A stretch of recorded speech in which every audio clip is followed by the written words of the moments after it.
अरे आज त्या गोडखिंडीत जो रणसंग्राम झाला, पिक्चर तर बघितला तुम्ही पावनखिंड, त्या पावनखिंडीत जो संहार झाला त्याच्यामध्ये फक्त बाजीप्रभू देशपांडे तुम्हाला माहित आहेत रे, पण बाकीच्या 299 जणांची इतिहासात नाव सुद्धा कुठं नमूद नाहीत रे.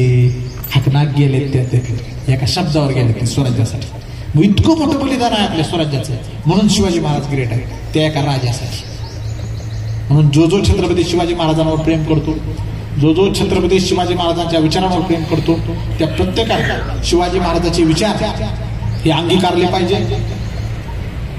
त्यांचा हा जो विचार आहे हा विचार आपल्या आचरणामध्ये आणला पाहिजे आणि स्वतःचा उत्कर्ष करून घेतला पाहिजे, ह्या मताचा मी आहे. खरं तर आज बोलण्यासारखं अजूनही प्रचंड आहे, परंतु मलाही थोडी ऊर्जा शिल्लक ठेवावंच लागते. रोज नवीन नवीन व्याख्यान असतात, नवीन नवीन ठिकाणी जावं लागतं.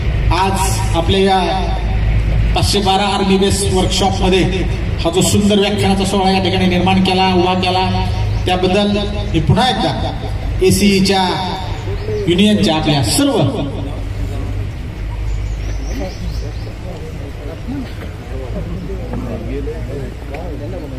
जेवढे सगळे आपले पदाधिकारी आहेत त्या सगळ्या पदाधिकाऱ्यांना सुद्धा मी या ठिकाणी मनापासून अभिनंदन करतो.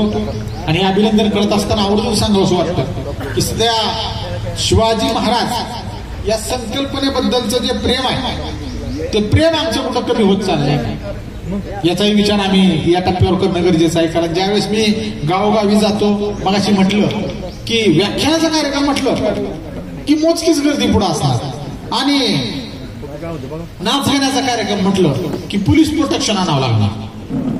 मग जर नाच गाण्याच्या कार्यक्रमाला न कुणी आमंत्रण देता निमंत्रण देता तुम्हाला येता येतो, तर मग आता अशा कार्यक्रमाला की ज्यातून छत्रपती शिवाजी महाराज आम्हाला कळतात इथं का नाही जायचं. आज या ठिकाणी लहान लहान लेकरं आली नाही, परंतु त्या लेकरांसाठी तुम्हाला सांगतो की आमचे थोर शिवचरित्रकार दिवंगत शिवाजीराव भोसले त्यांच्या व्याख्यानात एक खूप सुंदर गोष्ट सांगायची आणि ती गोष्ट मी तुम्हाला सांगतो.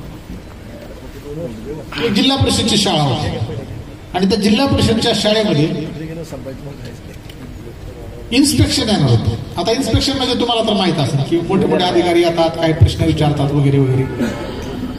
येणार म्हणून कळलं की मुख्याध्यापक थोडासा गडबडीत झाला. अरे म्हणलं आता कोण साहेब येणार आपल्याला, म्हणलं अवघडच आहे, कसं काय करायचं काय नाही. मग ते म्हणले की आता इथून पुढच्या काळामध्ये जर आता असे साहेब येणार असतील तर करायचं काय. मग त्या काळात शाळेत एक शिपाई होता, शिपाई म्हणला साहेब अजिबात टेन्शन घ्यायचं नाही, म्हणला मला फक्त 2000ची नोट द्या, मी सगळं करून घेतो.